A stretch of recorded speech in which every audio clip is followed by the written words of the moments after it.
এমন এক গ্যাংস্টার যার কথা শুনলে দেশের প্রধানমন্ত্রীও কাঁপতে শুরু করে, এমনকি পৃথিবীর ইন্টারন্যাশনাল সব মাফিয়া তাকে খতম করতে এসে তারই স্নাইপারের শিকারে পরিণত হতে থাকে। এক গ্যাংস্টার তার স্ত্রীর প্রতিশোধ নিতে কি পরিমাণ ভায়োলেন্স হতে পারে তার কাহিনী রয়েছে আজকের মুভিতে। বলছিলাম তোমাদের সকলের বহুল রিকোয়েস্টেড মুভি ঈগলের কথা।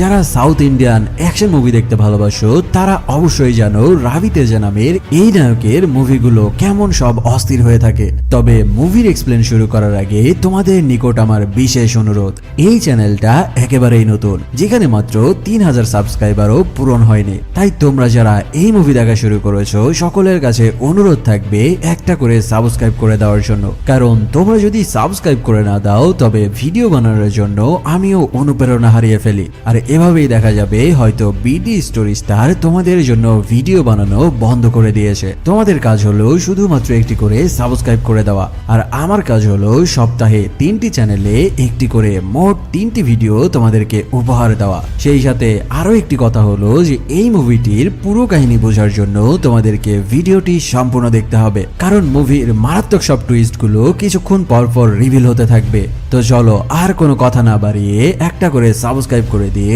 শুরু করি আজকের ঈগল মুভির এক্সপ্লেনেশন। মুভির শুরুটা হয় তেলেগু অঞ্চলের তালকোনা নামক একটি গ্রামের মধ্য দিয়ে। এখানে দেখা যায় নায়না নামের একজন জুনিয়র জার্নালিস্ট ওই গ্রামে বেড়াতে যাওয়ার পরে সেখানে বেশ সুন্দর সুন্দর কটন দিয়ে কাপড় তৈরি করতে দেখতে পায়। তখন নায়না ভাবতে থাকে যে এই নিউজটা তার পত্রিকায় ছাপাবে। সে ওই গ্রাম থেকে এই কটন সম্পর্কে সামান্য কিছু তথ্য নিয়ে তারপর তাদের পত্রিকার হেডলাইন করে দেয়। কিন্তু তার মাত্র এই একটা হেডলাইনই পুরো ভারতের রাজনীতির প্লট পাল্টে দিতে থাকে।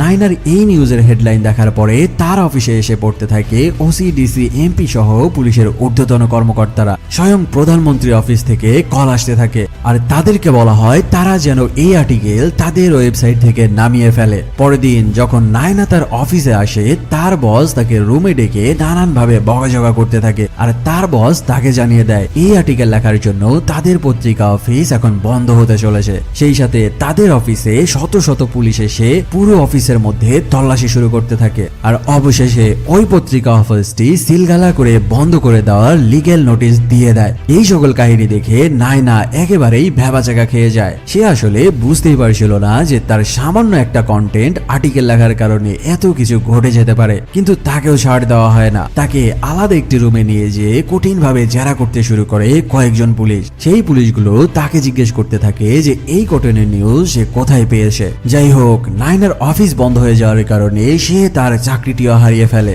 এখন তোমরা হয়তো ভাবছো যে সামান্য একটা কটনের কারণে এত কিছু কিভাবে ঘটতে পারে। আসলে এই কটনের বিষয়টা ছিল ভারতের সবথেকে টপ সিক্রেট একটি বিষয়, আর এই কটনের পিছনে যেই গ্যাংস্টারের গল্প রয়েছে সেটা শোনার সাথে সাথে এমপি থেকে মন্ত্রী স্বয়ং প্রধানমন্ত্রীর গলার পানিও শুকিয়ে যায়। তবে এই গ্যাংস্টারের কাহিনী আমরা এই নায়না নামের মেয়ের মাধ্যমে জানতে পারবো। সামান্য একটা আর্টিকেল লেখার কারণে যখন নায়নার পুরো অফিস সিলগালা হয়ে যায়, এবার সে সিদ্ধান্ত নেয় যে সে একা একাই ওই গ্রামে আবারও যাবে, আর এই কটনের পিছনের আসল রহস্য খুঁজে বের করবে। ফলে সে একদিন প্রিপারেশন নিয়ে আবারও ওই তেলেঙ্গানা অঞ্চলে যায়। সেখানে খুঁজতে খুঁজতে সে জানতে পারে যে এখানে কয়েক বছর আগে একটি কটনের ফ্যাক্টরি ছিল। সে ওই কটনের ফ্যাক্টরির খোঁজ নিয়ে এবার ওই জায়গায় যায়। তবে এখানে দেখা যায় কটনের ফ্যাক্টরি তো দূরের কথা, এখানে কোনো গাছপালাও নাই। পুরো ফ্যাক্টরি একদম ধুলিসাৎ হয়ে মাটির সাথে মিশিয়ে দেওয়া হয়েছে। সে ওই জায়গাতে দেখতে পায় যে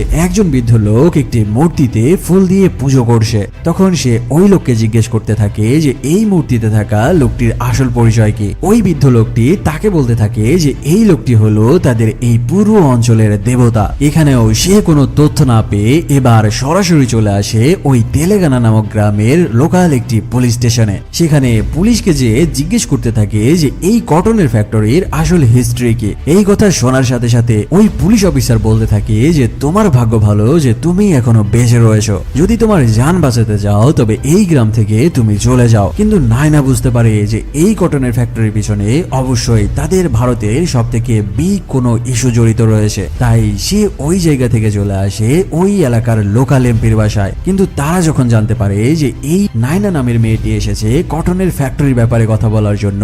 এই কথা শোনার সাথে সাথে সেখানে থাকা সকলের হাত পা কাঁপা শুরু করে দেয়। আর ওই এমপি তাকে জানিয়ে দেয় যদি সে জানে বাঁচতে চায় তবে সে যেন দ্রুত তার বাসা থেকে বেরিয়ে যায়। তবে নায়না বাইরে এসে এবার ওই এমপির পিএস কে নানাভাবে ব্ল্যাকমেল করার পরে সেই এমপির পিএস এর মুখে এই কাহিনীর কিছু অংশ শুনতে শুরু করে। এমপির পিএ তাকে বলতে থাকে আজ থেকে কয়েক বছর আগে তাদের এই তেলেঙ্গানা গ্রামের একটি বিশাল জায়গা জুড়ে একটি প্রাসাদ ছিল, আর ওই প্রাসাদের মালিকের নাম ছিল শাহদেব ভার্মা। আর সেই প্রাসাদের মধ্যেই ছিল বিশ্ববিখ্যাত কটনের ফ্যাক্টরি, যেখানে এই গ্রামের দিনমজুর মানুষরা কাজ করে তাদের সংসার চালাতো। তবে শাহদেব ভার্মা তার জীবনের থেকেও বেশি ভালোবাসতো তার এই প্রাসাদকে, আর তার অনুমতি ছাড়া যদি কেউ তার প্রাসাদের মধ্যে ঢোকার চেষ্টা করত তবে সে তার জীবনই কেড়ে নিত। ঠিক এমনই একদিন তাদের এলাকার নির্বাচনী প্রচারণায় যখন তাদের এমপি শামশের রেড্ডি ওই বাড়ির পাশ দিয়ে যাচ্ছিল তখন একটি লিফলেট ছুঁড়ে মারে শাহদেবের প্রাসাদের মধ্যে। ঠিক ওই সময়ে বাড়ির মধ্যে থেকে একটি তীর এসে লাগে ওই লিফলেটের মধ্যে, আর যে ওই লিফলেটটি তার বাড়ির মধ্যে ছুঁড়ে মেরেছিল এবার ওই তীর এসে ঢুকে যায় তার পায়ের মধ্যে। এরপর ওই বাড়ি থেকে বেরিয়ে আসে শাহদেব। বাইরে এসে সে বলতে থাকে তার বিনা অনুমতিতে যদি প্রাসাদের এরিয়ার মধ্যে স্বয়ং প্রধানমন্ত্রীও ঢুকে যায় তবে সেও তাকে মেরে ফেলতে দুইবার ভাববে না। যাই হোক, এই ঘটনার বেশ কিছুদিন পরে একজন বিদেশি ক্লায়েন্ট আসে ওই এলাকার এমপি শামশের রেড্ডির বাসায়। আর সেই বিদেশি ক্লায়েন্ট বলতে থাকে যে তোমাদের এই তালকোনা গ্রামের বিশাল ওই প্রাসাদের নিচে বিশেষ কিছু মূল্যবান গুপ্তধন রয়েছে, আর ওই গুপ্তধনের বর্তমান বাজার মূল্য কয়েক বিলিয়ন ডলার। যেহেতু ওই প্রাসাদটি তোমার এলাকার মধ্যে পড়ে তাই তোমার কাজ হলো সেই প্রাসাদটি দখল করে আমার হাতে তুলে দেওয়া, তার বিনিময়ে তোমাকে আমি 300 মিলিয়ন ডলার দেব। এই কাহিনী বলার সময় এমপি শামশের রেড্ডি তার পিএস কে ডেকে বসে। ফলে এইটুকু কাহিনী বলার পরে ওই পিএস নয়নাকে সেখানে রেখেই বাড়ির মধ্যে ঢুকে যায়। সেখান থেকে নয়না যখন ফিরে আসছিল তাকে বাসের মধ্যে থেকে ধরে নিয়ে যায় ইন্ডিয়ার রয়ের একজন অফিসার। তুমি একটা সামান্য জার্নালিস্ট হয়ে কেন এই ভয়ঙ্কর অতীত খুঁজে বের করার চেষ্টা করছো? তখন নয়না তার সাথে ঘটা সকল ঘটনাই তাকে বলে। এবার ইন্ডিয়ার ওই রয়ের অফিসার তাকে তার জীবনের একটি ভয়ঙ্কর ঘটনা বলতে শুরু করে। রয়ের ওই অফিসার প্রমোদ তাকে বলতে শুরু করে যে আজ থেকে কয়েক বছর আগে তাদের রয়ের একটি গ্রুপ মিলে সেই প্রাসাদের মালিক শাহদেবের পেছনে লেগেছিল, কারণ তাদের কাছে ইনফরমেশন ছিল যে ভারতের যত অস্ত্র আমদানি হতো সেই অস্ত্রগুলো শাহদেব নামক একটি লোক তাদের লোকজন দিয়ে হাইজ্যাক করে নিত। এভাবে সে এত পরিমাণ অস্ত্র এই বাংলো বাড়িতে মজুত করেছিল যেটা দিয়ে পুরো ভারতকে গৃহযুদ্ধ তৈরি করা যাবে। তবে এই অস্ত্র সে কোন জায়গা থেকে আমদানি করত তার কাহিনী জানার জন্য তার উপরে রয়ের এজেন্টরা উঠে পড়ে লেগেছিল। আর সেই মিশন যখন প্রমোদকে দেওয়া হয়েছিল এবার প্রমোদ শাহদেবের আসল কাহিনী জানার জন্য ইউরোপে চলে আসে।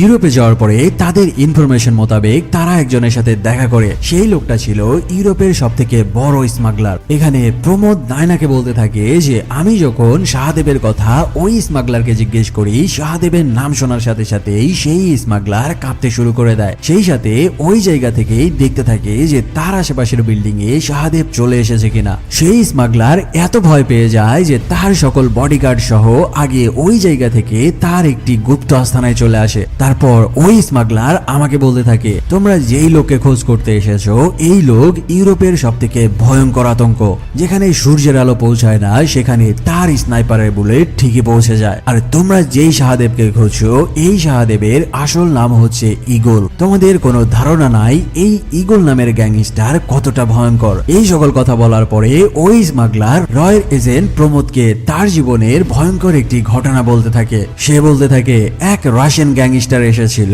ঈগলের সাথে পাঙ্গা নিতে, কিন্তু রাশিয়ান গ্যাংস্টার যখন বুঝতে পারে যে ঈগল তাকে যে কোনো সময় মেরে ফেলার ক্ষমতা রাখে এবার সে তার বাড়ি থেকে বের হয় বন্ধ করে দেয়। সেই সাথে তার পুরো বাড়ির গ্লাস বুলেট প্রুফ গ্লাস দিয়ে ঢেকে দেয়, কিন্তু সেই রাশিয়ান গ্যাংস্টার তার হাত থেকে বাঁচতে পারেনি। একদিন তার বাড়ির এক্সজস্ট ফ্যানের মধ্যে দিয়ে ঈগল তার স্নাইপার বুলেট ঢুকিয়ে দেয় আর তার মাথার খুলি উড়িয়ে দিয়ে ওই রাশিয়ান গ্যাংস্টারের চ্যাপ্টার ক্লোজ করে দেয়। এটা তো গেল রাশিয়ান মাফিয়ার কথা।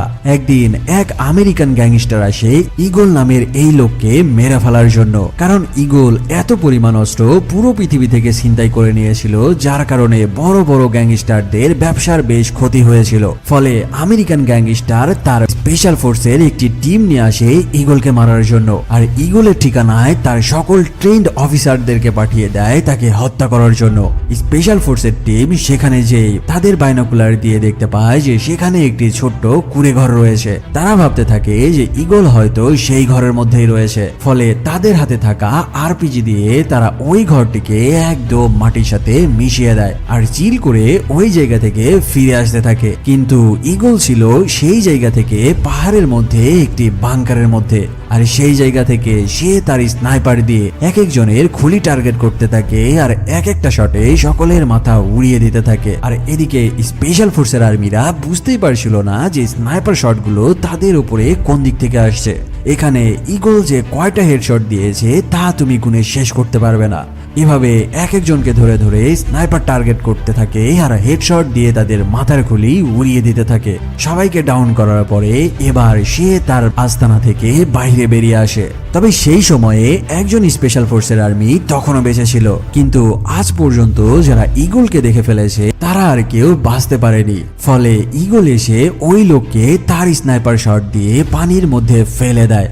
এদিকে যখন আমেরিকান গ্যাংস্টার তার পাঠানো স্পেশাল ফোর্সের সাথে যোগাযোগ করতে পারছিল না, ঠিক ওই সময়ে কোথায় থেকে একটি আরপিজি এসে লাগে তার পেছনে থাকা পেট্রোল পাম্পের মধ্যে, আর এক ব্লাস্টে আমেরিকান গ্যাংস্টার মিশে যায় ওই পেট্রোল পাম্পের ভয়ানক ব্লাস্টে। আর পেট্রোল পাম্পে আরপিজি শট লাগার কারণে সেখানে ভয়ঙ্কর এক ব্লাস্ট হয়ে সেই আমেরিকান গ্যাংস্টারও মাটির সাথে মিশে যায়। আর এভাবেই একের পর এক যারা ঈগলকে মারতে এসেছে, ঈগল তার স্নাইপার দিয়ে সেই মাফিয়াদেরকে একদম মাটির সাথে মিশিয়ে দিয়েছে। আমি তোমাদেরকে কথা দিয়ে বলছি, শুধু এটুকুই না, এর কিছুক্ষণ পরে তোমরা ঈগল নামের গ্যাংস্টারের এমন তাণ্ডব দেখতে চলেছো যেটা দেখার পরে তোমাদের চোখের ঘুম চলে যাবে। ঈগলের হিস্টোরি জানার পরে প্রমোদ ইউরোপ থেকে আবারও ভারতে চলে আসে আর তাদের রয়্যাল অফিসারদের সাথে প্ল্যান করতে থাকে। একদিন প্রমোদ জানতে পারে যে ঈগল বিভিন্ন দেশের গ্যাংস্টারের কাছ থেকে যে অস্ত্রগুলো হাইজ্যাক করে নিত, ওই অস্ত্রের ট্রাকগুলো একটি বিশেষ জায়গায় যে থেমে যেত। তারা সেই জায়গার লোকেশন ট্র্যাক করার জন্য ইচ্ছা করেই একটি অস্ত্র বোঝাই ট্রাকের সাথে জিপিএস ট্র্যাকার বসিয়ে দেয়। তার নিয়ম অনুযায়ী ঈগল যখন আবারও অস্ত্র বোঝাই ট্রাক কিডন্যাপ করে নেয়, এবার রয়্যাল এজেন্টরা সেই জিপিএস ট্র্যাকার ফলো করতে করতে তেলেগুর এই তেলেগানা নামক গ্রামের এই প্রাসাদে এসে পৌঁছে যায়। তবে এরপরে কি ঘটেছিল এই কাহিনী না বলেই সেই রয়্যাল এজেন্ট প্রমোদ নায়নাকে তার অফিস থেকে বেরিয়ে যেতে বলে। সে বলতে থাকে যে এই ঘটনার বাকি অংশ সে পরে তাকে বলবে। নায়না ঈগলের দুই রকম রূপ দেখে কনফিউজ হয়ে যেতে থাকে। সে আবারও চলে আসে ওই এমপি শমশের রেড্ডির পিএস এর কাছে, তাকে ব্ল্যাকমেল করে তার কাছ থেকে বাকি ঘটনাগুলো সে শুনতে যায়। এবার এমপির পিএস তাকে বাকি ঘটনাগুলো বলা শুরু করে। সে বলতে থাকে যে ওই বিদেশি ক্লায়েন্ট যখন তাদের এমপির সাথে ডিল করার পরে চলে গিয়েছিল, ঠিক তার পরের দিনই সেই বিদেশি ক্লায়েন্টের ওপরে চারপাশ থেকে স্নাইপার অ্যাটাক শুরু হয়। তার চারপাশে কড়া সিকিউরিটি থাকার পরও তারা তাকে বাঁচাতে পারছিল না। চোখের পলকে কোথায় থেকে স্নাইপার শট এসে তার আশেপাশে থাকা সকল সিকিউরিটি নাই হয়ে যেতে থাকে। সে যখন যান বাঁচানোর জন্য একটি সেফ রুমে চলে আসে, এবার ওই রুমের মধ্যে তার সামনে এসে হাজির হয় ঈগল ওরফে শাহদেব। শাহদেব তাকে বলতে থাকে, তুই যদি আমার সম্পর্কে কিছু না জানিস তবে সেটা তোর জন্য খুবই খারাপ একটি বিষয়। তবে আমি ধরেই নিলাম যে তুই আমার নাম কোনোদিন শুনিসনি, তাই আমি তোকে এবারের জন্য মাফ করে দিলাম, আর তার বিনিময়ে তুই তোর ডিল ক্যান্সেল করে দিবি আর নতুন করে আমার বাড়ির দিকে চোখ তুলেও তাকাবি না। যদি আমার বাড়ির দিকে এবার তুই দ্বিতীয়বার চোখ তুলিস তবে তোর চোখ আমি তুলে ফেলবো। শাহদেবের এমন ভয়ঙ্কর স্নাইপার শটের কারণে ওই বিদেশি ক্লায়েন্ট তাৎক্ষণিক ওই এমপি শমশের রেড্ডির কাছে কল করে আর তার এই প্ল্যান ক্যান্সেল করে দিতে বলে। বিদেশি ক্লায়েন্ট শমশের রেড্ডিকে বলতে থাকে, আমার ওই জমির কোনো দরকার নাই, আমি এই দুনিয়াতে জাস্ট বেঁচে থাকতে চাই। কিন্তু এমপি শমশের রেড্ডি ওই মহামূল্যবান গুপ্তধনের লোভ এবার সামলাতে পারে না। সে চলে যায় তার এলাকার লোকাল এক গুন্ডাদের আস্তানায়। এইটুকু বলার সময় হঠাৎ ওই জায়গায় চলে আসে তালকোনা থানার সেই পুলিশ অফিসার। ওই পুলিশ অফিসার এসে বাকি কাহিনীটুকু নায়নাকে বলতে বারণ করে। তবে কালক্রমে নায়না এখানে জানতে পারে যে এই ঘটনার সাথে আরো একটি চরিত্র জড়িয়ে রয়েছে, আর সেই মেয়েটির নাম হচ্ছে পদ্মা। বাকি ঘটনা শোনার জন্য এবার সে পদ্মা নামের মেয়েটিকে খুঁজে বের করে, যে বর্তমানে একটি স্কুলের টিচার হিসেবে কাজ করে। নায়না পদ্মা নামের মেয়েটিকে খুঁজে বের করে আর তার কাছে যে এই শাহদেব ওরফে ইকোল গ্যাংস্টারের আসল কাহিনীর বাকি ঘটনাগুলো শুনতে থাকে। এবার পদ্মা তাকে বাকি ঘটনা বলতে থাকে। সেখানে পদ্মা তাকে জানায় যে সে একটি বিদ্রোহী জনগোষ্ঠীর সাথে কাজ করত, যারা মূলত অন্যায়, অবিচার আর বিভিন্ন দুর্নীতির বিরুদ্ধে লড়াই করত। মানে তাদের এলাকার মধ্যে যদি কোনো গ্যাংস্টার মাথাচাড়া দিয়ে উঠত বা অন্যায় অবিচার চালাতো, তবে তারা সেই গ্যাংস্টারকে নির্মূল করে দিত। ঠিক এভাবেই তাদের লিস্টে নাম চলে আসে তাদের রাজ্যের মহাদেব নামের এক গ্যাংস্টারের। ফলে পদ্মা একজন কাজের মেয়ে হয়ে শাহদেবের বাড়িতে আসে তার কটন ফ্যাক্টরিতে কাজ করার জন্য। আর শাহদেব ছিল একদিক থেকে খুব উদার মনের অধিকারী, তাই এমন এক অসহায় মেয়েকে দেখে সে পদ্মা নামের সেই মেয়েটিকে তার বাসায় ঢুকতে দেয়। তবে পদ্মা সামনের গেট দিয়ে শাহদেবের বাসার মধ্যে ঢুকলেও তাদের টিমের সাথে আরো একটি সশস্ত্র টিম জড়িত ছিল, যারা ওই অস্ত্র ভর্তি ট্রাকের মধ্যে একটি জিপিএস ট্র্যাকার ভরে দিয়েছিল। আর ওই অস্ত্রগুলো শাহদেব এই প্রাসাদের কোন জায়গায় লুকিয়ে রাখে সেই লোকেশন খুঁজে বের করা। পদ্মা দিনের পর দিন ওই কটন ফ্যাক্টরিতে কাজ করতে থাকে, আর সুযোগ বুঝে বুঝে ওই অস্ত্রে জিপিএস ট্র্যাকার গুলো ফলো করে করে সেই ট্রাকটি খুঁজতে থাকে। তবে অনেক খোঁজার পরেও সে ওই জিপিএস ট্র্যাকারের কাছাকাছি যাওয়ার পরেও সেই ট্রাকগুলোকে সে খুঁজে পাচ্ছিল না। ঠিক এমনই একদিন পদ্মা যখন ওই ট্রাকগুলোকে খুঁজতে বের হয়, হঠাৎই শাহদেবের ম্যানেজার জয় তাকে হাতে নাতে ধরে ফেলে আর পদ্মাকে ধরে একটি চেয়ারের সাথে বেঁধে ফেলে। ঠিক ওই সময়ে তাদের এলাকার এমপি শামশের রেড্ডি তার কিছু গুন্ডা পাঠায় শাহদেবকে মেরে ফেলার জন্য।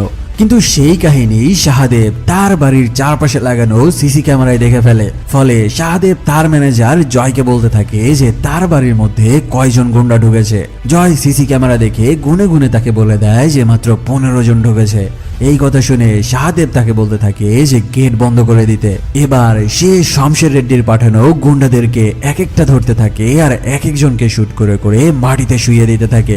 এভাবে যখন সকল গুন্ডাগুলো মারা পড়তে থাকে, এবার তারা কৌশল করে বলতে থাকে লড়াই হয় সমান সমানে, আমরা এসেছি চাকু তলোয়ার নিয়ে, আর তুই পিস্তল দিয়ে নিজেকে খুব বাহাদুর দেখাচ্ছিস।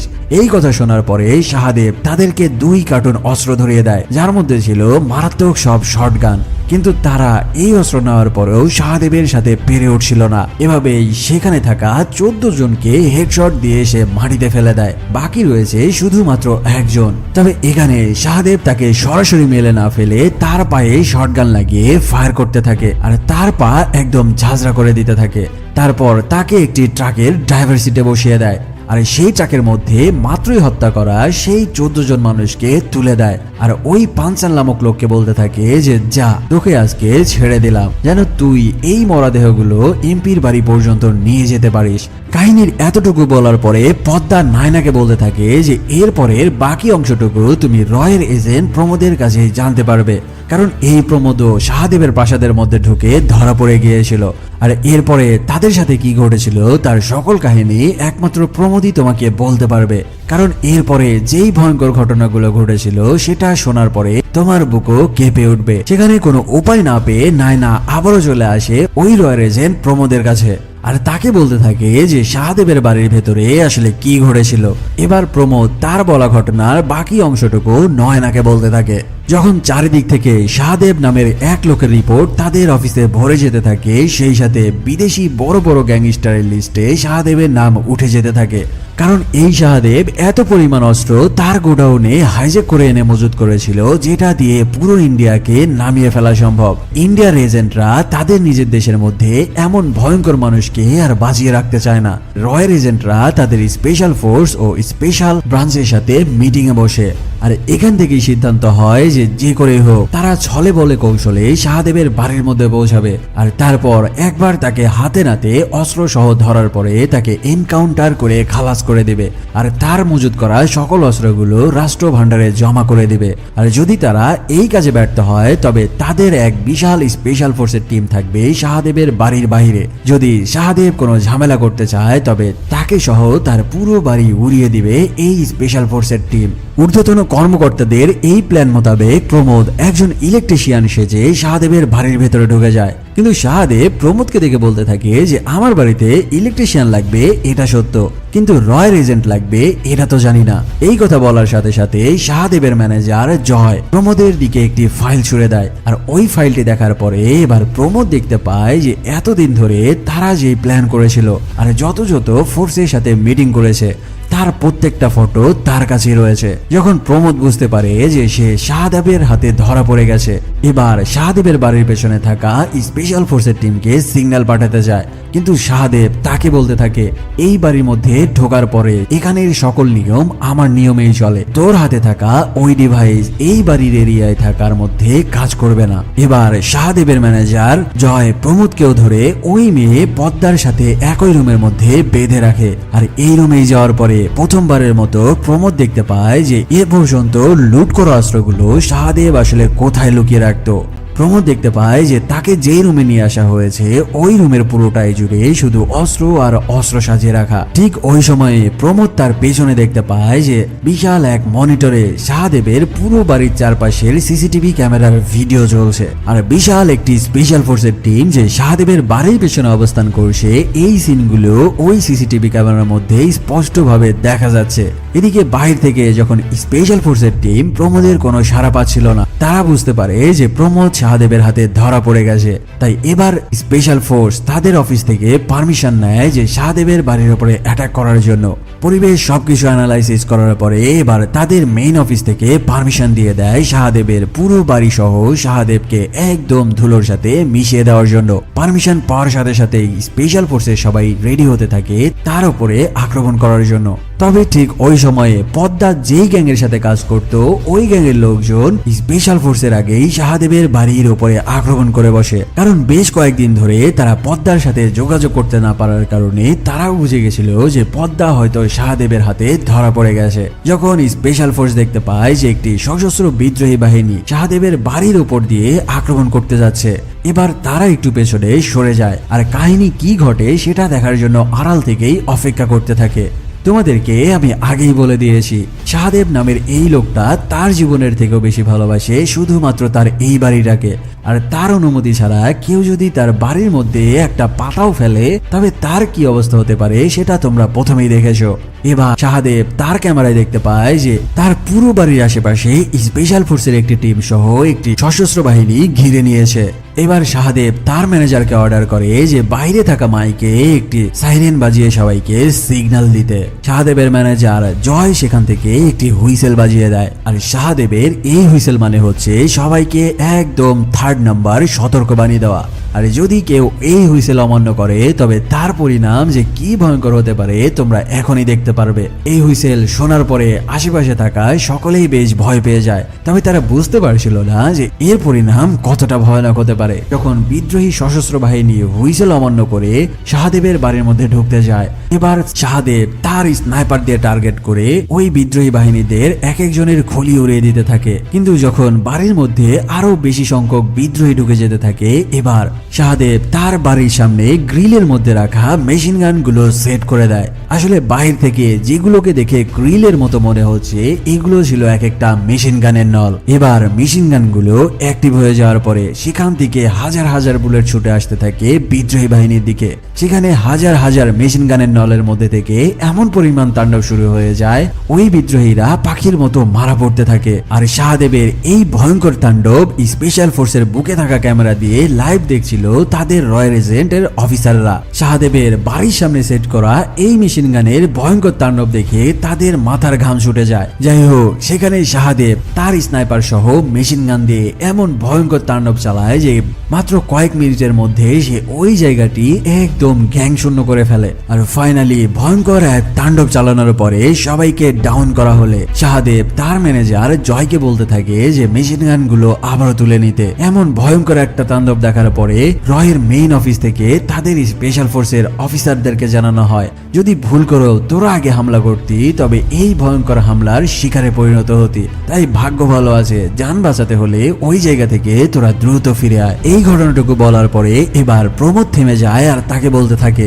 এই শাহদেব ছিল ভয়ঙ্কর একজন প্রফেশনাল কন্ট্রাক্ট কিলার, যে সামান্য কিছু টাকার বিনিময়ে তার স্নাইপার দিয়ে বিভিন্ন মানুষকে হত্যা করত আর যেই টাকা পেত সেটা দিয়ে তার জীবন চলতো। তবে সে এত বড় গ্যাংস্টার হয়ে গেছে শুধুমাত্র একটা মেয়ের কারণে। তবে এই গ্যাংস্টার হওয়ার পেছনে তার একটি করুণ কাহিনীও রয়েছে, আর এই কাহিনীটা শুধুমাত্র তোমাকে জয় বলতে পারবে।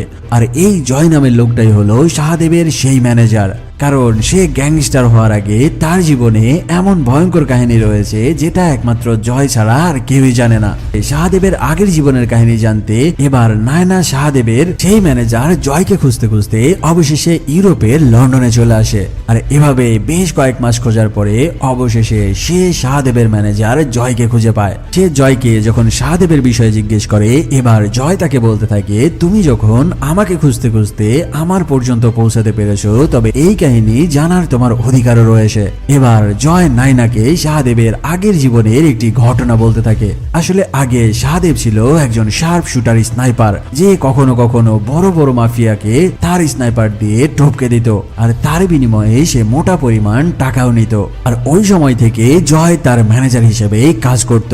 একদিন সে এক গ্যাংস্টারকে মারার জন্য তার স্নাইপার নিয়ে বিল্ডিং এর উপরে ওঁত পেতে বসেছিল। ঠিক ওই দিন তার স্নাইপার স্কিউবের মধ্যে দেখতে পায় রচনা নামের একজন ভারতীয় সুন্দরী মেয়েকে। কিন্তু সে দেখতে পায় যে রচনা যখন রাস্তা দিয়ে যাচ্ছিল, বেশ কয়েকজন কিশোর গ্যাংয়ের ছেলে পেলে তার কাছ থেকে ছিনতাই করতে যায়। এই কাহিনী দেখার সাথে সাথে শাহদেবের মাথা পুরাই খারাপ হয়ে যায়। সে ওই গ্যাংস্টারকে মারার মিশন বাদ দিয়ে এবার তার স্নাইপার তাক করে বসে ওই কিশোর গ্যাংয়ের একজন ছেলের পায়ের মধ্যে। তারপর এক শট মেরে একজনের পায়ে একদম লুলা করে দেয়।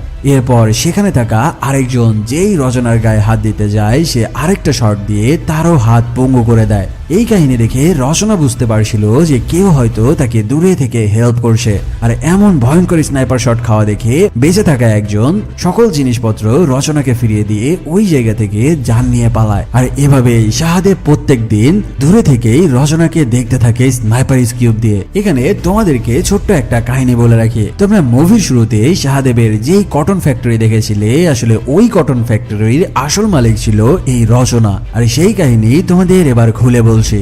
একদিন শাহদেব তার স্নাইপার দিয়ে রচনাকে দেখতে পায় যে সে একটি কম্পিটিশনে অংশগ্রহণ করেছে। আসলে তার বানানো ভারতীয় কিছু কাপড়গুলো ইউরোপে এনে প্রতিযোগিতার মাধ্যমে র্যাম্পে শো করাতো। আর এভাবে ভারতের সেই তালকোনা নামক গ্রামের বানানো সেই তাঁতের শাড়িগুলো পুরো বিশ্ববাসীর কাছে পরিচয় করে দেওয়ার চেষ্টা চালিয়ে যাচ্ছিল। এভাবে শাহদেব লুকিয়ে লুকিয়ে রচনা নামের ওই মেয়েটিকেই দেখতে থাকে। আর এই কাজের পাশাপাশি রচনা একটি ডে কেয়ারে চাকরি করত। যখন রচনা প্রত্যেকদিন ওই ডে কেয়ার সেন্টারে যাওয়া আসা করত, ওই সময়ে শাহদেব তার স্নাইপার দিয়ে রচনাকে লুকিয়ে লুকিয়ে দেখত। তবে তার কোনোদিন সাহস হয়নি রচনার সামনে এসে তার ভালোবাসার কথা বলার। তবে তার এই লুকোচুরি দেখা দেখি আর বেশি দিন চলেনি। ওপরওয়ালার বিশেষ কৃপায় ছোট্ট একটি মেয়ে শাহদেবের এই কাহিনী ধরে ফেলে। একদিন ওই মেয়েটি শাহদেবকে বলতে থাকে, আমি জানি তুমি আমার ম্যামকে বেশ পছন্দ করো, আর তুমি প্রত্যেকদিন লুকিয়ে লুকিয়ে আমার ম্যামকে দেখো। আর আমি এটাও জানি যে আমার ম্যামকে বলার সাহস করতে পারছো না যে তুমি আমার ম্যামকে ভালোবাসো। তবে কোনো টেনশনের কারণ নাই, আমি তোমাকে হেল্প করব। এই পিচ্চি মেয়ের নাম হলো যারা। শাহদেবকে এই সকল কথাবার্তা বলার পরে এই পিচ্চি এসে শাহদেবের এই সকল পুরো কাহিনী তার ম্যামকে বলে দেয়। সেই সাথে এদের দুজনকে এই পিচ্চি বয়সেই সে মিট করিয়ে দেয়। এই পিচ্চির এমন এক তেলেসমাদিতে ফাইনালি শাহদেব ও নায়না দুজনকে সামনাসামনি থেকে দেখে। আর অবশেষে তারা দুজনকে পছন্দ করে ফেলে। আর এভাবে বেশ কয়েক মাস প্রেম করার পরে একদিন শাহদেব রচনাকে বিয়েও করে ফেলে। শাহদেব ও রচনার বিয়ের কয়েক মাস পরে আমরা রচনাকে প্রেগনেন্ট অবস্থায় দেখতে পাই। আর এই কাহিনীটা তোমরা একটু মনে রেখো, মুভির লাস্টে যে তার এই প্রেগনেন্সির অবস্থা আসল কাহিনী রিভিল করে দিবে। বিয়ের বেশ কয়েক মাস পার হয়ে গেলে যখন রচনা তাকে জিজ্ঞেস করে যে সে পেশায় কি করে, তখন শাহদেব তাকে মিথ্যে কথা বলে। সে বলতে থাকে যে সে পুলিশের স্পাই হিসেবে কাজ করে। তার পেশা নিয়ে রচনা আর অত মাথা ঘামায় না। সে নিজের ওই কটনের কাপড়গুলো পুরো বিশ্ববাসীর কাছে পরিচয় করে দেওয়ার জন্য উঠে পড়ে লেগে যায়। আর এদিকে শাহদেব ওই আগের কাজেই বহাল থাকে। এভাবে তাদের বৈবাহিক জীবন বেশ সুখেই যাচ্ছিল। তবে একদিন শাহদেবের কাছে অর্ডার আসে এক ট্রাক ভর্তি অস্ত্র তাদের এলাকা দিয়ে পার হবে। আর শাহদেবের কাজ হচ্ছে যদি পুলিশ ওই অস্ত্র ভর্তি ট্রাকের উপরে হামলা করে বসে, তবে সে তার স্নাইপার দিয়ে পুলিশের ওপর থেকে অ্যাটাক করবে আর সেই অস্ত্রগুলোকে বাজিয়ে দিবে। প্ল্যান মতো ওই অস্ত্রগুলো যখন রাস্তা দিয়ে স্মাগলিং হচ্ছিল, শাহদেব ওপরের বিল্ডিং থেকে স্নাইপার দিয়ে ওই অস্ত্রগুলোকে প্রোটোকল দিছিল। ঠিক ওই সময়ে একজন পুলিশ এসে ওই অস্ত্রগুলোকে ধরে ফেলে। ওই সময়ে শাহদেবের সাথে থাকা ওই পিচ্চি মেয়েটি বলতে থাকে যে এই পুলিশটি হচ্ছে তার বাবা, আর এই পুলিশের নাম হলো প্রতাপ। সে ওই পুলিশের ওপরে আর শট না নিয়ে র্যান্ডম ভাবে স্নাইপার শট নিতে থাকে। আর দূরে থেকে স্নাইপার শটের কারণে ওই পুলিশ প্রতাপ তার যান বাঁচিয়ে ওই ট্রাক ছেড়ে দিতে বাধ্য হয়। কিন্তু শাহদেব যেই ট্রাক আজকে স্মাগলিং করতে সাহায্য করলো, পরের দিন ওই ট্রাকে থাকা অস্ত্র দিয়েই কিছু আততায়ী সেই ডে কেয়ার সেন্টারে ভয়ানক হামলা চালিয়ে বসে। আর এই অস্ত্রগুলো আনা হয়েছিল পুরো লন্ডনে একটি ভয়ঙ্কর আততায়ী হামলা করার জন্য। ওই ডে কেয়ারে ভয়ঙ্কর এক হামলার পরে সেখানে থাকা কেউ আর জীবিত থাকে না। ওই ডে কেয়ারে থাকা ওই পিচি মেয়েটি যারা সহ স্বয়ং তার বউ রচনা সেখানে উপস্থিত ছিল। আর এই হামলার কারণে তারা সেখানেই মারা যায়। এই নিউজ জানার পরে যখন শাহদেব ওই ডে কেয়ার সেন্টারে পৌঁছায়, সেখানে রচনা তাকে বলতে থাকে যে আমার জীবনের হায়াত হয়তো এতটুকুই ছিল, তবে তোমার কাছে আমার অনুরোধ থাকবে, আমার ছোটবেলা থেকে একটাই স্বপ্ন, আমার গ্রামে বানানো কটনের কাপড়গুলো পুরো বিশ্বতে রপ্তানি করা। তাই তুমি এই পুলিশের চাকরি ছেড়ে দিয়ে আমার গ্রাম তেলেঙ্গানাতে চলে যাও আর আমার সেই কটনের কাপড়গুলো পুরো বিশ্ববাসীর কাছে ছড়িয়ে দেওয়ার চেষ্টা করো। এই কথা বলতে বলতে রচনা তার স্বামী শাহদেবের কোলেই মারা যায়। তার স্ত্রী সহ ছোট্ট মেয়ে যারার এমন করুণ মৃত্যু দেখে শাহদেব এবার খুঁজতে থাকে যে কারা এই হামলা চালিয়েছে। কিছুদিনের মধ্যে শাহদেব জেনে যায় কিছুদিন আগে যেই অস্ত্রগুলোকে স্মাগলিং করতে সে সাহায্য করেছিল, ওই অস্ত্রগুলোই আনা হয়েছিল এই হামলার জন্য। তার নিজের ভুলের কারণে তার স্ত্রী তার নিজেরই হাতের উপরে মারা গেছে। এই কাহিনী জানার পরে এবার শাহদেব মনে মনে প্রতিজ্ঞা করে বসে, পৃথিবীতে যত অস্ত্র স্মাগলার রয়েছে তাদের এক একজনকে ধরে ধরে সে শেষ করে দিবে। তবে সে তার স্ত্রীকে দেওয়া কথা মতো তার স্ত্রীর গ্রামে চলে আসে। আর এভাবে সে ওই গ্রামে থেকে তার কটনের ব্যবসা চালিয়ে যেতে থাকে। আর ওই কটনের ব্যবসার আড়ালে সে ভয়ঙ্কর ভয়ঙ্কর গ্যাংস্টারকে ধরে ধরে মেরে ফেলতে থাকে। আর তাদের অস্ত্রগুলো এনে তার গোডাউনে জমা করতে থাকে। যাই হোক, এখান থেকে মুভির কাহিনী চলে আসে শাহদেবের বাড়িতে। যেদিন তোমরা দেখেছিলে একটি বিশাল সশস্ত্র বাহিনী তার বাড়ির ভেতরে হামলা করে বসেছিল, আর শাহদেব তার মেশিন গান দিয়ে ওই বাহিনীকে উড়িয়ে দিয়েছিল। হামলা দেখার পরে রয়্যাল এজেন্টরা আপাতত স্পেশাল কমান্ডোদেরকে ফিরিয়ে নেয়। এরপর তারা বিশাল একটি টিম গঠন করতে থাকে আর এই শাহদেবের পুরো বাড়িটাই ধূলিসাৎ করে দেওয়ার প্ল্যান করতে থাকে। সেখানে র সহ স্পেশাল ফোর্সের কমান্ডোরা একটি সিদ্ধান্তে পৌঁছায়, যেটা হলো একটি ফাইটার জেট দিয়ে পুরো বিল্ডিং উড়িয়ে দিতে হবে। আর এটা ছাড়া তাদের হাতে কোনো উপায় নাই, কারণ শাহদেব তার বাড়ির সামনে এমন ভয়ঙ্কর সব ওয়েপেন সেট করে রেখেছে, ফ্রন্ট লাইন থেকে তার বাড়িতে হামলা করা কোনোভাবেই সম্ভব না। ফলে রয়্যাল এজেন্টরা ভারতীয় এয়ার ফোর্সের সাথে যোগাযোগ করে আর তাড়াতাড়ি ফাইটার জেট রেডি করতে থাকে শাহদেবের পুরো বাড়ির উপরে বোম্বিং করার জন্য। শাহদেব যখন এই কাহিনী জানতে পারে, এবার সে নিজেই প্রিপারেশন নিতে থাকে তার পুরো বিল্ডিং উড়িয়ে দেওয়ার জন্য। কারণ শাহদেব বুঝতে পেরেছে ইন্ডিয়ান আর্মিরা যে কোনো মূল্যে তার এই বাড়িটাকে উড়িয়ে দেবে। সে চায় না কারো হাতে পরাজয় বরণ করতে। কিন্তু ঠিক ওই সময় দেখা যায় সশস্ত্র বাহিনীদের আরো একটি গ্যাং ওই রাতের বেলা শাহদেবের বাড়ির দিকে এগিয়ে আসতে থাকে আক্রমণ করার জন্য। কারণ দুপুরে ঘটেছিল তাদের বাহিনীর সাথে এক ভয়ঙ্কর হত্যাকাণ্ড। আর এই কাহিনীর প্রতিশোধ নিতেই বাহিনীর বাকি গ্যাং ব্যাং তার বাড়ির উপরে আক্রমণ করতে চলে আসে। ঠিক ওই সময় দেখা যায় ভারতের স্পেশাল ফোর্সের একটি টিম শাহদেবের বাড়ির মেইন গেটের সামনে চলে এসেছে। আর তারা শাহদেবের বাড়ির গেটের চার কোনায় গ্রেনেড লাগিয়ে আগে পুরো গেট মাটিতে ফেলে দেয়। এরপর তারা যখন বাড়ির মধ্যে ঢুকতে থাকে, সেখানে দেখা যায় একদিকে বিদ্রোহী বাহিনীর সদস্যরা, অন্যদিকে ভারতের স্পেশাল কমান্ডোরা একসাথে শাহদেবের বাড়ির উপরে হামলা চালাচ্ছে। ঠিক ওই সময়ে শাহদেব তার ম্যানেজার জয়কে সাথে করে নিয়ে একটি গাড়ি নিয়ে বাইরে বেরিয়ে আসে। আর ওই গাড়ির চাকার সাথে লাগানো ছিল এক একটা মেশিন গানের নল। গাড়ির চাকাতে থাকা মেশিন গানের নল থেকে এক একটা বুলেট বের হতে থাকে আর আশেপাশে থাকা সকল মানুষ উড়ে যেতে থাকে। এরপর সে হাতে একটি শটগান তুলে নেয় আর সেই শটগান দিয়ে তার সামনে থাকা সকলকেই উড়িয়ে দিতে থাকে। তার সামনে কে দাঁড়িয়ে রয়েছে সেটা তার দেখার সময় নাই। শাহদেব সামনে যাকেই পাচ্ছে তাকেই মারাত্মক মারাত্মক হেডশট দিয়ে উড়িয়ে দেওয়া শুরু করে। এবার দেখা যায় ওখানে স্পেশাল ফোর্সের একটি হেলিকপ্টার থেকে মেশিন গান নিয়ে রেডি হয়েছে শাহদেবের উপরে অ্যাটাক করার জন্য। কিন্তু এবার শাহদেব তার একটি হাত বিশেষ ভঙ্গিতে তুলে ওই হেলিকপ্টারের দিকে তাক করে। আসলে তার হাতের মধ্যে একটি মেকানিজম সেট করা ছিল। আর এদিকে আমরা দেখতে পাই বিশাল দেবতার মূর্তির হাত শাহদেবের সাথে মুভমেন্ট করতে থাকে। শাহদেব তার হাত যেমন করতে থাকে ওই মূর্তির হাতও ঠিক তেমনই হতে থাকে। আসলে ওই দেবতার হাতের মধ্যে একটি মেকানিজম রোবট সেট করা ছিল, যার কন্ট্রোল ছিল শাহদেবের হাতের মধ্যে। এবার স্পেশাল ফোর্স সহ বিদ্রোহী লোকেরা দেখতে পায় সেই দেবতার মূর্তির প্রত্যেকটা আঙ্গুল থেকে এক একটা মেশিন গানে নল বের হয়ে আসছে। তারা কিছু বুঝে ওঠার আগেই সেই মূর্তির 10টা আঙ্গুলের মধ্যে থেকে 10টা মেশিন গান বের হয়ে আসে, আর শুরু হয় তাদের উপরে মুহু মুহু বুলেটের ঝড়। মূর্তির হাতের মধ্যে থাকা মেশিন গান থেকে শাহদেব এমন ভয়ঙ্কর তাণ্ডব শুরু করে, সেখানে থাকা স্পেশাল ফোর্স, হেলিকপ্টার ফোর্স সহ বিদ্রোহী গ্যাং ওই জায়গাতে পাখির মতো টপাটপ মারা পড়তে শুরু করে। সবাইকে একসাথে শুইয়ে দেওয়ার পরে এবার শাহদেব তার বাড়ির গেটের সামনে যেয়ে দাঁড়ায়, আর তারপর মাটি থেকে তার গেটটি একাই টেনে তুলে আবারও গেটের জায়গায় লাগিয়ে দেয়। মানে এখানে সে বোঝায় তার বিনা অনুমতিতে তার বাড়ির মধ্যে পা রাখা সে মোটেও পছন্দ করে না। যাই হোক, এই কাহিনীগুলো স্বয়ং লাইভ দেখছিল ভারতের সব থেকে বড় বড় অফিসাররা। তারা শাহদেবের এই তাণ্ডব দেখার পরে সিদ্ধান্ত নেয় আর দেরি করা যাবে না, যত দ্রুত সম্ভব ফাইটার জেট পাঠাতে হবে। কর্মকর্তাদের পারমিশন পাওয়ার সাথে সাথেই 2টা ফাইটার জেট তাদের বেস থেকে উড়াল দেয় শাহদেবের বাড়ির দিকে। কিন্তু ঠিক ওই সময় দেখা যায় শাহদেবের বাড়ির মধ্যে ঢুকে পড়ে ওই মেয়ে জারার বাবা, যে একজন পুলিশ অফিসার ছিল।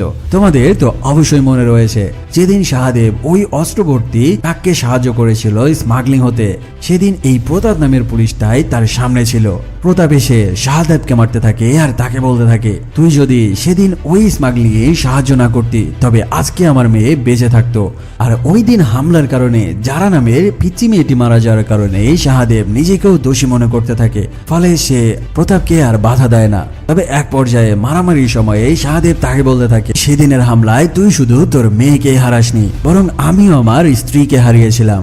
আর এর কারণে আমি প্রতিশোধ নিতে সকল মাফিয়াদেরকে একে একে ডাউন করতে মাফিয়া হয়ে উঠেছি। তবে যা, তোকে আমি তোর মেয়েকে ফিরিয়ে দেব। এই কথা শোনার পরে ওই রুমে থাকা পদ্মা, সেই রয়ের এজেন্ট প্রমোদ, শাহদেবের ম্যানেজার জয় সহ সেই পুলিশ অফিসার প্রতাপ পর্যন্ত অবাক হয়ে যায়, কারণ একজন মরা মেয়েকে সে কিভাবে ফিরিয়ে দিতে পারে। এখানে শাহদেব বলতে থাকে যে তার স্ত্রী মারা যাওয়ার ঠিক আগ মুহূর্তে তার স্ত্রীর গর্ভে চাপ লাগার কারণে তার স্ত্রীর গর্ভে থাকা শাহদেবের নিজের মেয়ের জন্ম হয়েছিল। তবে শাহদেব যখন জানতে পারে যে তার ভুলের কারণে যারা মারা গেছে, তখন সে সিদ্ধান্ত নিয়েছিল তার নিজের মেয়েকে সে প্রতাপের মেয়ে হিসেবে বড় করে তুলবে। আর সে নিজেকে প্রতাপ পরিচয় দিয়ে তার মেয়েকেই বড় করে তুলেছে।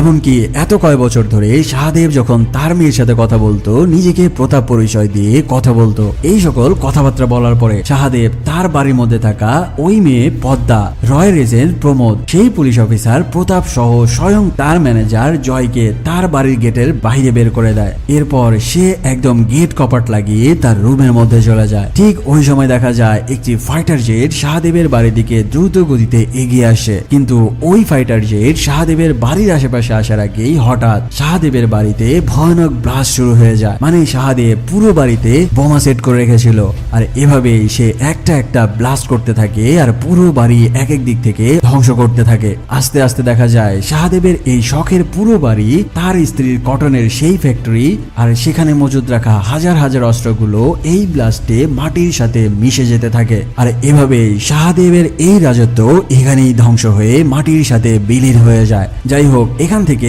কয়েক মাস পরে সিন চলে আসে লন্ডন শহরে, যেখানে দেখা যায় পুলিশ অফিসার প্রতাপ শাহদেবের মেয়ের খোঁজ করতে করতে ওই স্কুলে এসে পৌঁছে গেছে। আর শাহদেবের এই মেয়েটি প্রতাপকে দেখে মনে করতে থাকে যে এটাই হয়তো তার আসল বাবা। আর যেহেতু শাহদেব বর্তমানে মারা গেছে, এই কারণে প্রতাপ শাহদেবের মেয়েকেই নিজের মেয়ে হিসেবে মেনে নেয়। কিন্তু অন্যদিকে এই ঘটনার বেশ কয়েক মাস পরে আমরা দেখতে পাই যে এক ভয়ঙ্কর গ্যাং শাহদেবের ওই প্রাক্তন ম্যানেজারকে ধরে এনেছে আর তাকে মেরে টর্চার করছে। কিন্তু এখানে জয় তাকে বলতে থাকে যে তোদের কোনো ধারণা নাই যে আমার বসের নাম কি। এই কথা বলতে বলতেই সেখানে দেখা যায় একটি হেলিকপ্টারে করে ওই দিকে এগিয়ে আসে স্বয়ং শাহদেব। আর এই শাহদেবকে দেখার সাথে সাথে ওই জায়গায় থাকা সকল গ্যাংস্টার সহ তাদের ছেলেপেলারা মাথা নত করে তাকে সম্মান জানায়। মানে শাহদেব সেদিন মারা যায়নি, শাহদেব তার ভয়ঙ্কর এক গ্যাং গড়ে তুলেছে শুধুমাত্র অস্ত্র স্মাগলারদেরকে খতম করার জন্য। আর এখানে এই কাহিনীর মধ্যে দিয়েই